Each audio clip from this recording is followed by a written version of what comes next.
Hey guys, this is Bob Morelli here with the Tuning School, and today we are on video number 2 in our turbocharger series, and we're talking here with Jeff Racer from Full Race, and we're going to be getting into the technical details a little bit deeper this time about how to pick the right turbo and really match everything properly for your engine for your actual power preferences. So thanks for joining us here again, Mr. Jeff.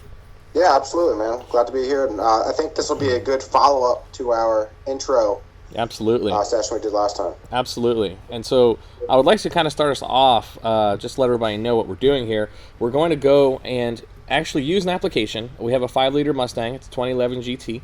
And we're going to pick some power goals. We're going to use the Matchbot website from Borg Warner. We're going to go through that correctly, fill out the information, and Mr. Jeff is going to lead us through that.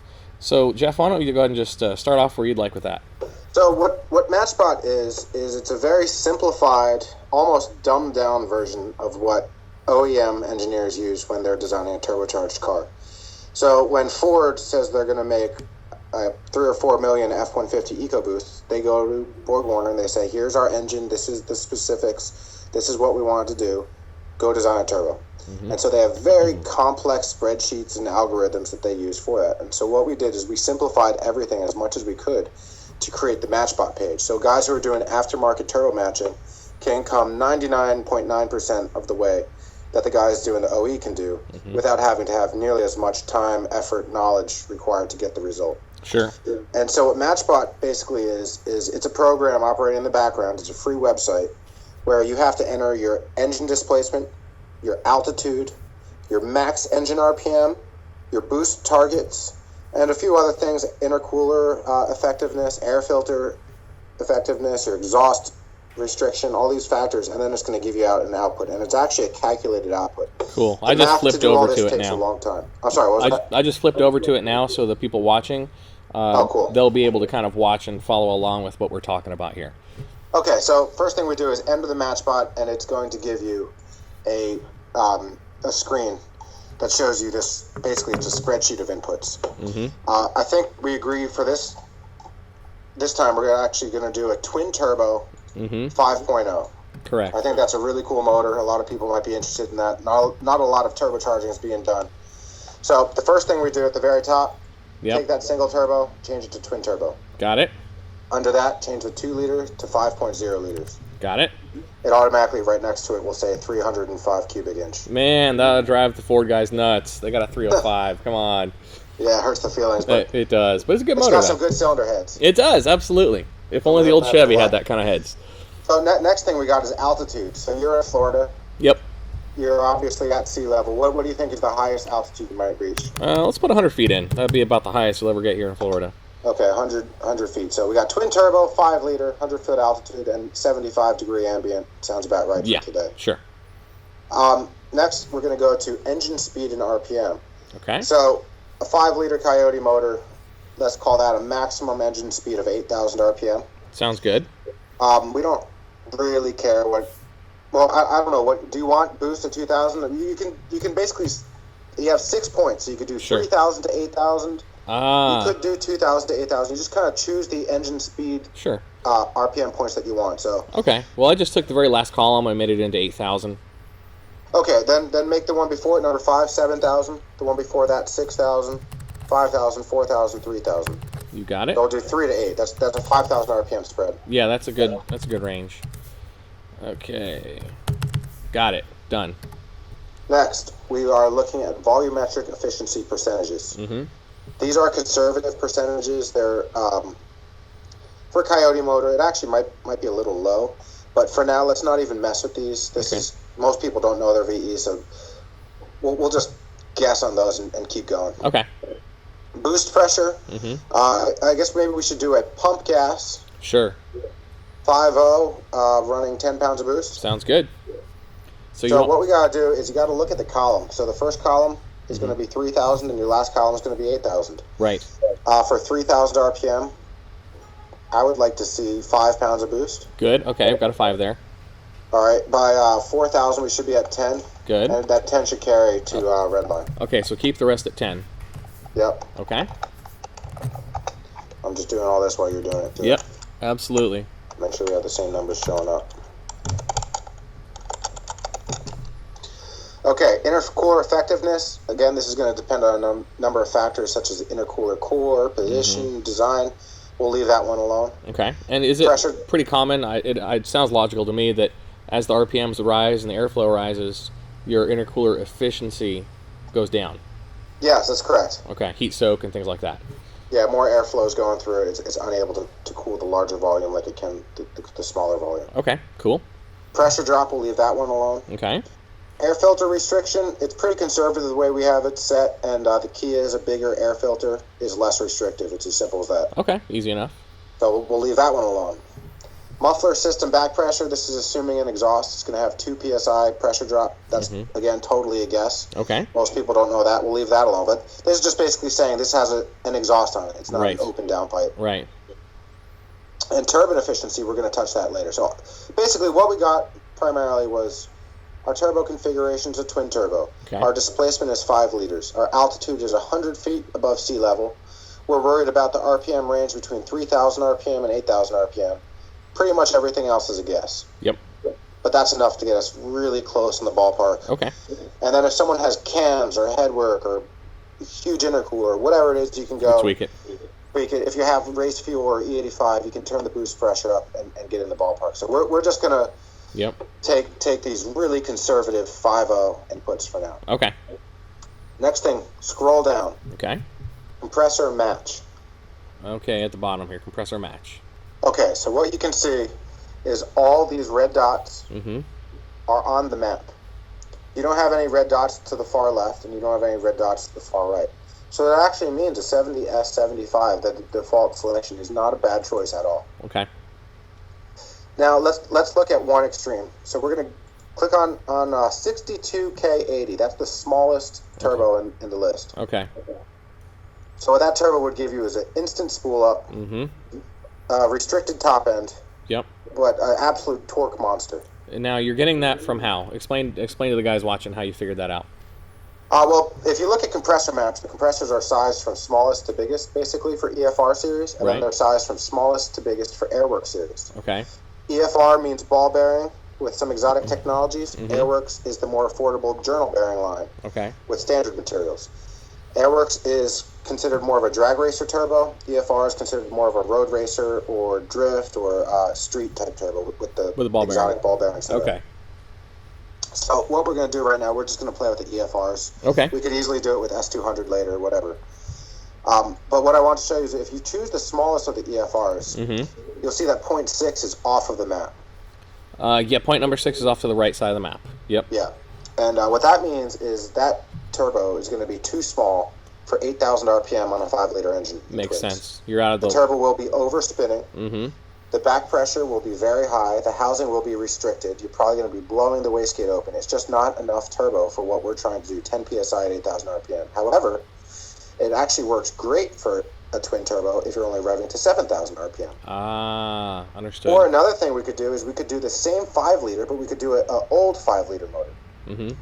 And the RPMs wouldn't be as high, the volumetric efficiency would be lower, and you might find that 260, 258 actually works well in that application. Makes sense. Because you're not going to spin that old 5.0 to 8,000 RPM. It's just not... It's no coyote. Not happening. Not a coyote. Yep. And on the other hand, I have a 3.5-liter EcoBoost F-150.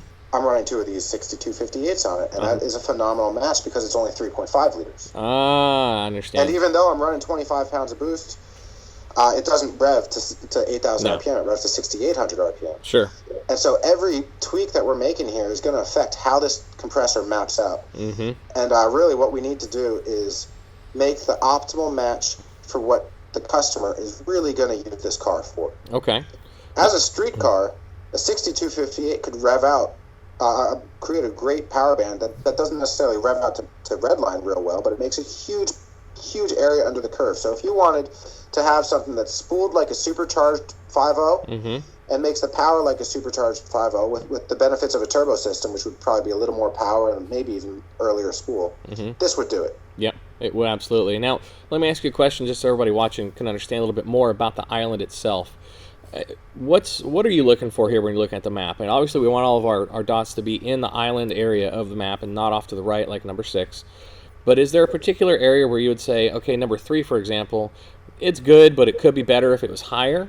or is there some way Well, of... what we have here, we have two kinds of lines. There's these dark lines. Mm-hmm. Those are called speed lines. Okay. And that's how fast the turbo is spinning around. Oh, okay. The lighter lines are called efficiency islands. Okay. That is the efficiency of the compressor. And as the compressor spins faster, efficiency drops off. Or as the compressor is spinning too slowly, efficiency is low. Right. So we're going to call low efficiency something like 60%. Right, okay. We'll call high efficiency 76%, which is this middle island, 0.76. Yep. So 76% is really good. Mm-hmm. However, we're not running any more than 10 pounds of boost, so we're not able to get up into that 76% efficiency island. The truth is 10 psi is a very low boost level. Right. And it's very conservative, and we're trying to make a lot of power by not running a lot of boost. That makes sense. It doesn't really work that way. Boost is just a measure of how much air is crammed into the motor. So if you don't want to run a lot of boost, you're just not going to make a lot of power. Sure. And people talk about making good low boost numbers. Well, you know, that just doesn't really work that way. Sure. Boost is torque is horsepower. Absolutely. So if you were looking at this, you would say this would work really well to about 7,000 RPM, and then after that, it's just going to fall off. It's going to fall on its face. Yep. Okay, so we've now tried the 6258, which is the smallest. Mm-hmm. The 7064, that's the 70S75. That's kind of a middle of the road. Yep. Now let's go to the largest extreme and run the EFR 9180, which is called a 91S74. Got it. And just for your own edification, what 91S74 means is it's a 91 millimeter compressor wheel. That's the big diameter. And they're trimming it to 74%. Okay. And 74% of 91 is 67 millimeters. That's so all this is a complicated way of saying this is a 67 millimeter turbo, but the proper nomenclature to do so. So it's a 91 millimeter comp wheel. It's been trimmed to 74%. That means it's a 67. Okay. Garrett would call this probably like a GT40R. Precision would call this a 67, 66 or something like that. Yep. Or Yeah, 68 sounds right. or so. Everybody's got different names, but sure. This is the monster in the EFR lineup. So as twins, that's a big twin. Okay, so you're looking at the map I'm looking at, right? Yes, you see I am. The red dots Yep. on kind of the left side. They don't venture over to the right. No, they don't.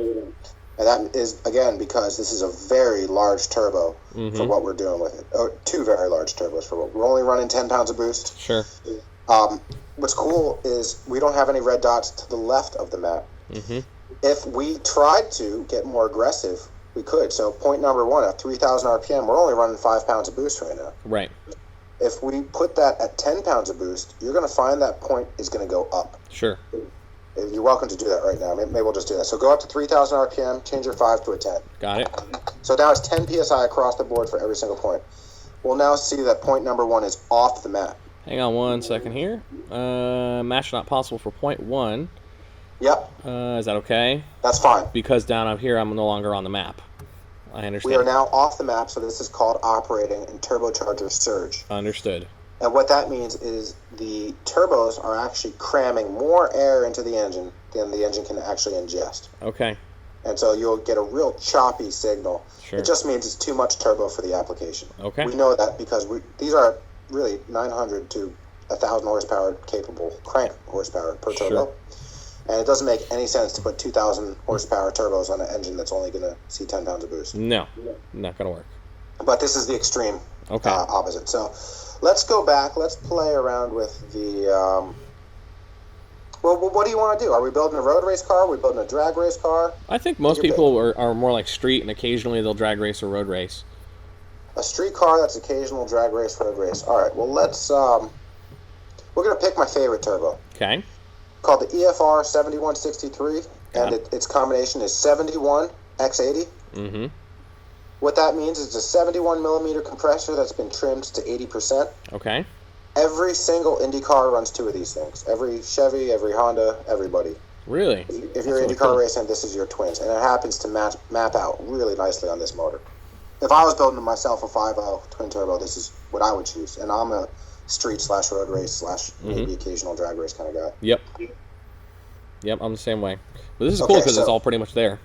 So you got your points mapped out. We got still now though we have 10 psi across the board. We're now running 10 psi at 3,000 instead of 5 psi, right? Yep, we are. Yes.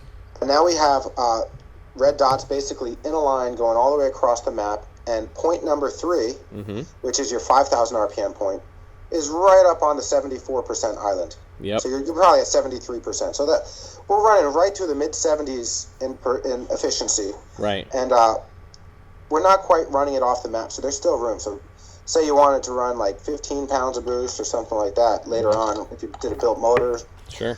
you're still going to be on the map. Okay, so you want me to switch that up a little bit? No, I was just checking stuff. Yep. So Okay.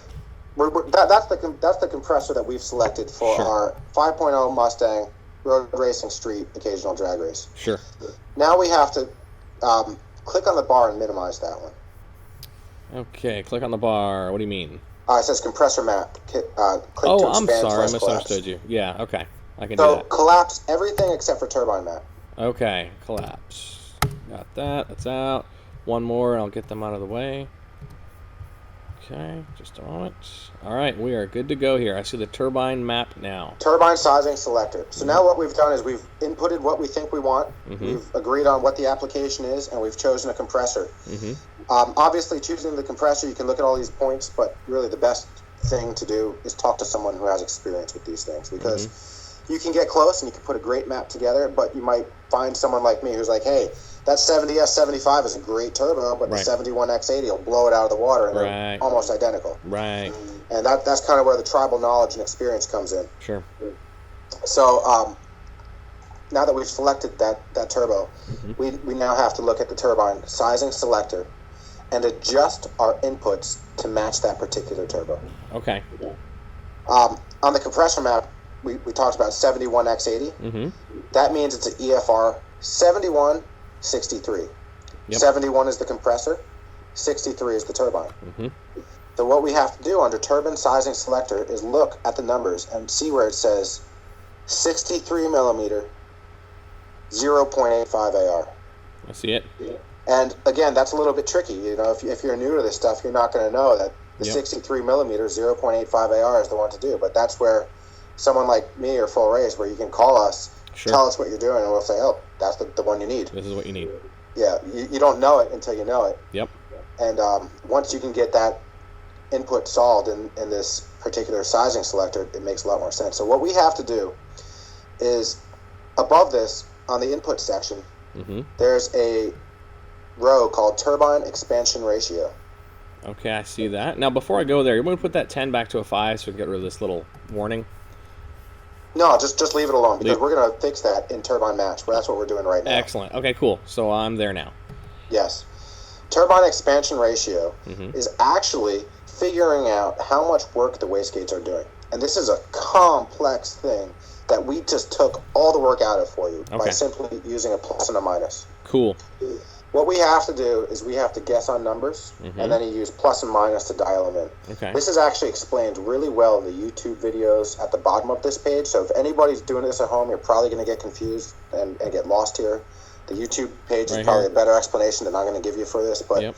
the whole thing is you got to guess. And Okay. once you get good at this, I can usually get my turbine expansion ratios dialed in about 3 minutes. Okay.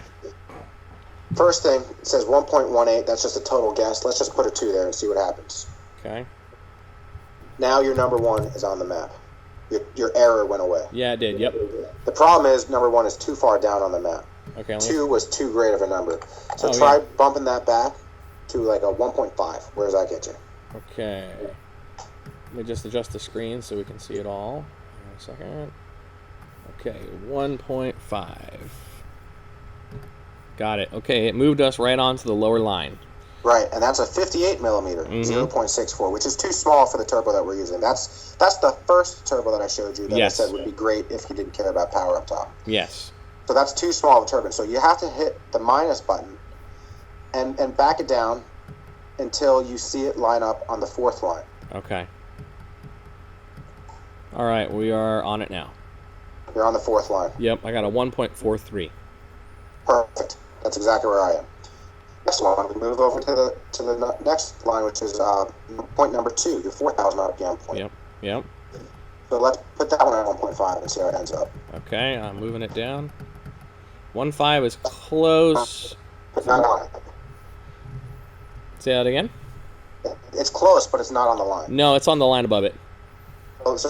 bump that one up until it's on the line. So it looks like it's a 1.53. Understood. That's a 153. Yep, right on. Cool. The next one, you're going to have to get that one on the line. Okay. Plus or minus.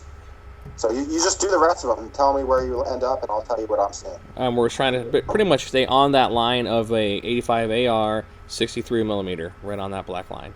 Exactly. Okay, cool. I can do that. Using the plus and the minuses. Yep. I'll get us right on the line. A little high here. Okay. Yeah. I'm being picky. Let's see. Moving on to 5. Oh, I overshot on that one. I think that's pretty much it. And number 6. Almost done.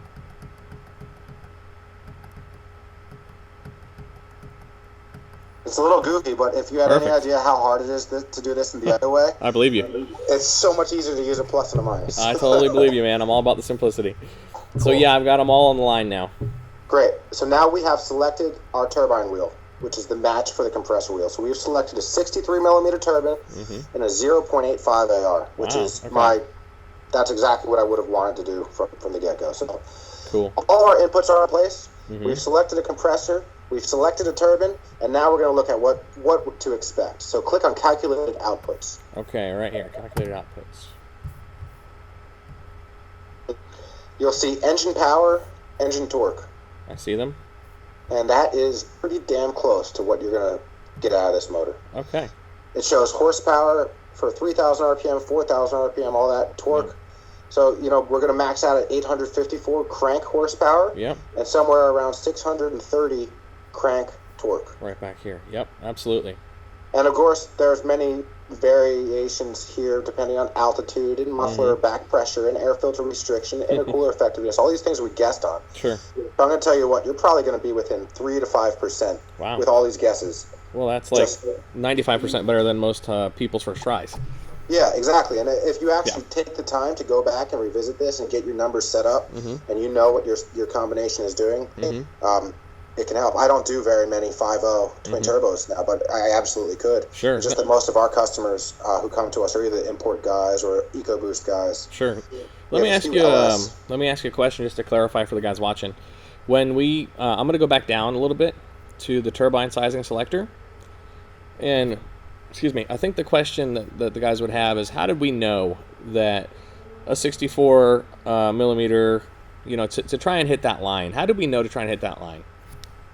Because we selected the compressor we wanted. Oh, okay. All right. So back up to the top here, the compressor match. When we did that, I'm going to open it up. And then, okay. The compressor we choose is going to dictate the turbine wheel you choose. Understood. So the one we chose was the 71 X80. So really what we want to look at is EFR 7163. 71X80 is the name of the compressor wheel. Right. EFR 7163 is the name of the turbo. Oh, and the 63 is how we got that. Right. Exactly. Okay, just to make sure everybody's clear. So when you choose the compressor wheel, then you're effectively choosing the turbo. And by choosing the turbo, now we've chosen the turbine wheel. Understood. Okay. Understood. And the next thing, though, is choosing the turbine housing, which is what I said, the 0.85 AR. The way you know that is you just have to do this stuff for a living. Understood. Okay, so housing selection can be variable based on what you're looking for. Yeah, but we've chosen the turbo, then we choose the housing. Okay. Then we use the plus minus to really select the turbine wheel and the turbine housing together. Understood. Okay. And once that's selected, then you can see your outputs. And that's how you ended up here getting our outputs. Yep. Yep, makes perfect sense. Now, if we went all the way to the beginning and changed from 10 psi to 15 psi across the board, you're going to have to redo the pluses and the minuses. Sure. To get your outputs adjusted for 15 psi outputs, but you'll still get where you need to be. Okay, so you really can't look at the outputs until you've gotten these guys lined up on the line for the compressor size that you've picked. That's the right way to do it. That's the right way to do it. Okay. If you're in a rush, like if I have someone on the phone and they want some quick answers, you can actually skip over the turbine sizing altogether and just work right off the compressor maps if you have enough experience like I do, because I know if I choose this compressor wheel, I know what your turbine sizing is going to be, I know what your housing is going to be, and I know where it's going to line up. Okay, cool. So that's just an experience thing. Yeah, absolutely. But really the right way to do it is, like you said, you go ahead, you figure out what compressor you want, then you come down here, you get it on the line for the compressor you want, and that gets your calculations in line. And then you can look at the math and say, okay, am I happy with the power output that this says I'm going to be making.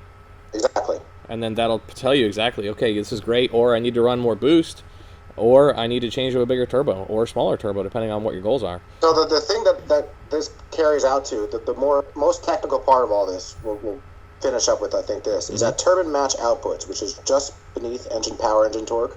You can see here, engine power, yes, right here, yep. Exhaust manifold pressure, Yep. and then engine delta pressure. Yep, Those numbers are talking about the drive pressure we discussed previously. correct. Ideally, if it's a drag race application, your delta pressure should never be negative. Okay, Negative means that you are dealing with some reversion to a certain extent. Now, in this particular turbo, we just said it's a street car that's Yep. going to be biased towards road racing Yep. with an occasional drag sprint. yep, So we have a little bit of negative delta P going on at the higher RPM. Above 7,000, it's -6. At 8,000, it's -8. yep, That is some delta pressure, and that means that at higher RPM, if that was a positive number or a 0, it would be making more power. But that's not going to get us the spool we want. So it's always a game you got to play based off of what the application is. So if that was drag Sure. racing, I wouldn't want to see the negative numbers there. that makes sense. With road racing and street car, that's part of the deal. Sure, absolutely, because you want some power early on. Yep. Yeah, and you're not going to And be... exhaust manifold pressure, which is above it. Mhm. All we're doing is we're subtracting our boost number, which is 10, from Yep. that exhaust pressure number to get that delta pressure. Neat, okay, that makes sense. So at the end of this all, we've taken a 5.0, we've matched it for a 7163, we put it in 0.85 AR housings, and we've seen what it's doing for the engine power, the engine torque, and exhaust manifold pressure, and the ratio, which is the delta pressure. Yep, absolutely. And that's a great way of doing it, man, because otherwise I think you're stabbing in the dark, you're calling your buddy, and really, honestly, I think a lot of guys might be in the ballpark with a single turbo based on other people's experience. They might get a good answer, but you start talking twins and things get complicated fast. Yeah, exactly. And truthfully, it's like you said, if you don't have experience with it, Yep. you can't really go online onto the internet and just figure these things out. No.